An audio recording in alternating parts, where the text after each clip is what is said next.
Programme جب میں نے آئینہ والا کیا تھا تفسیر کے حوالے سے، جو وہاں پر طوفان بدتمیزی کھڑا کیا گیا ہے کہ بانی جماعت احمدیہ حضرت مرزا غلام احمد قادیانی کا نام مفسر قرآن کے طور پر کیوں آیا ہے، تو اس وقت تو سارا فوکس اس بات پر رہا تھا کہ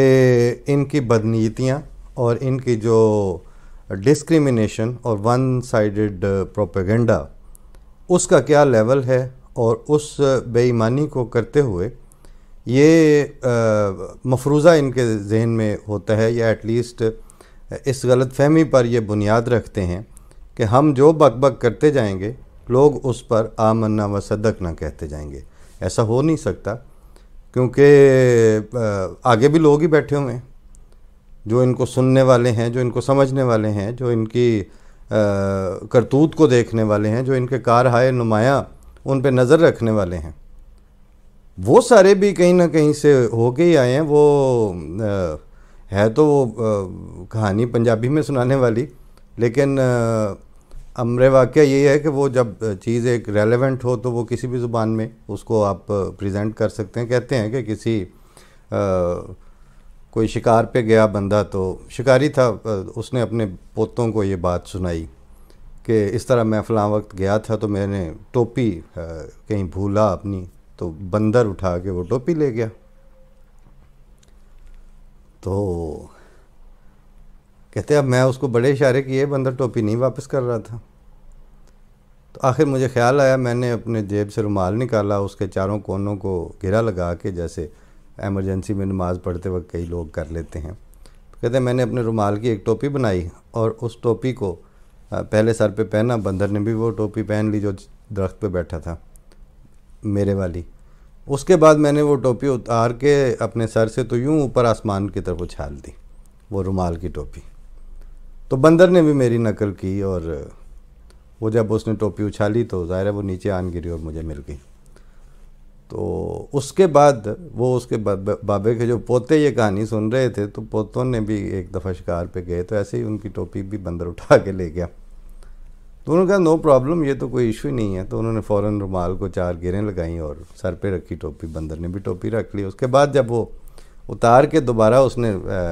پھینکی آسمان کی طرف، تو بندر نے جو ٹوپی تھی نا وہ اچھی طرح سر پہ کھینچ کے رکھ کے تو کہتا ہے تم کیا سمجھتے ہو، ہمارا دادا کوئی نہیں تھا، وہ ہمیں بھی بتا کے مرا ہوا ہے کہ یہ واقعہ ہو چکا ہے پہلے۔ بات یہ ہے کہ آپ اگر بدنیتیوں کے دادے پوترے ہیں تو حسن نیت والے لوگوں کے بھی دادے ہیں، وہ بھی ان کو بتا کے مرے ہیں کہ یہ محمد حسین بٹالوی اور یہ مولوی نذیر حسین دہلوی اور یہ بڑے بڑے شیخ الہند اور شیخ الحدیث اور شیخ الکل یہ کیا کیا کرتے آئے ہیں، اور اس کے بعد ہم نے ان کے جواب میں کیا طریقہ کار اپنائے رکھا ہے، اور کس پہ ہم قائم ہیں اور کس پہ ہمیں قائم رہنا ہے۔ مفسر قرآن کی تو اب بات بعد میں آئے گی، پہلا تو اس پہ خیر ایک اصولی بات ہے کہ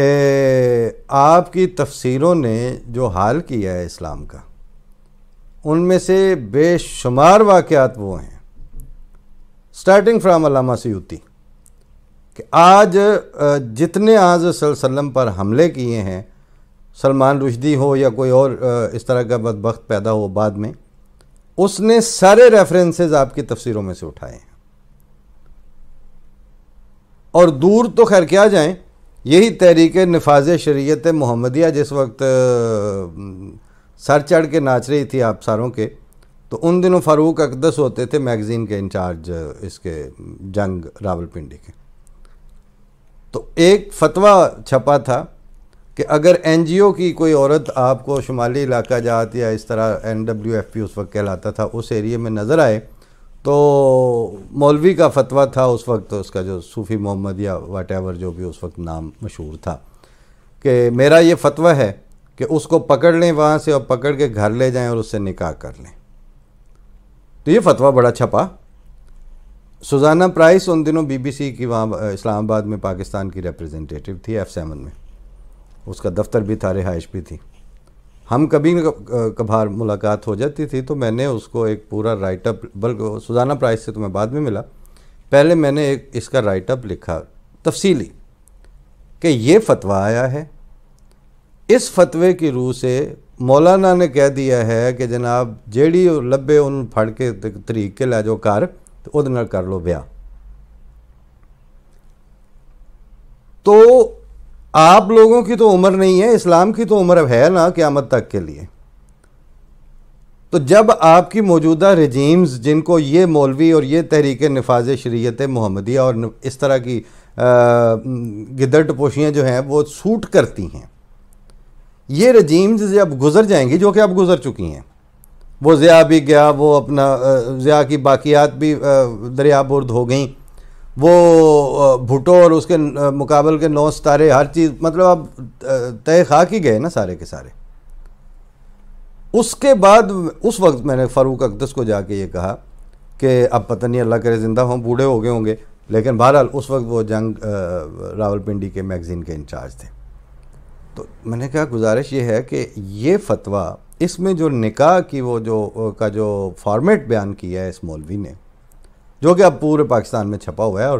جو آپ کے پریس مانیٹرنگ کے انٹرنیشنل آفیسز یہاں پر سارے بیٹھے ہوئے ہیں، جتنی ایمبیسی ہیں وہ سارے آپ کو مانیٹر کرنے کو، ان کے اپنے کلچرل اٹیچی، ان کے اپنے پریس اٹیچی،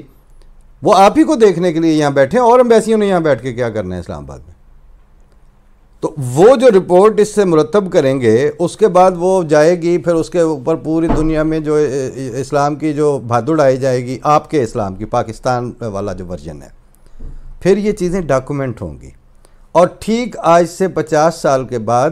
اس مولوی کے نام پر، کیونکہ یہ آپ کے تحریک نفاذ شریعت محمدیہ بڑا سا نام ہے اس کا، یہ مفتی ہو گیا،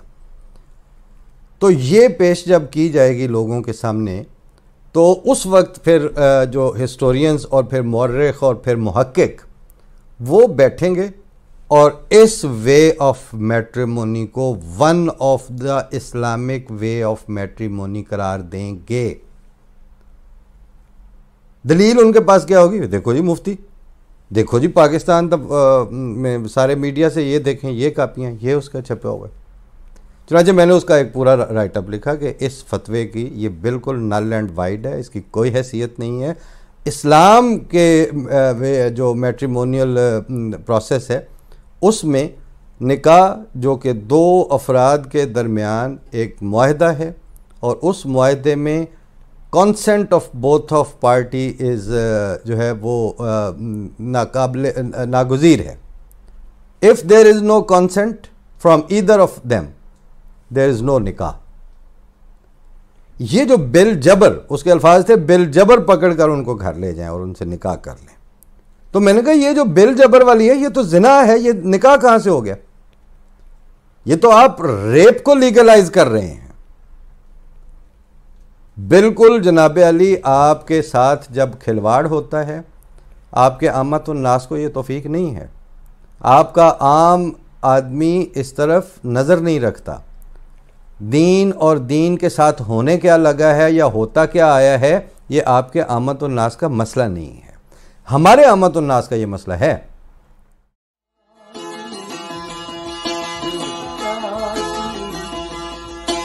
گئی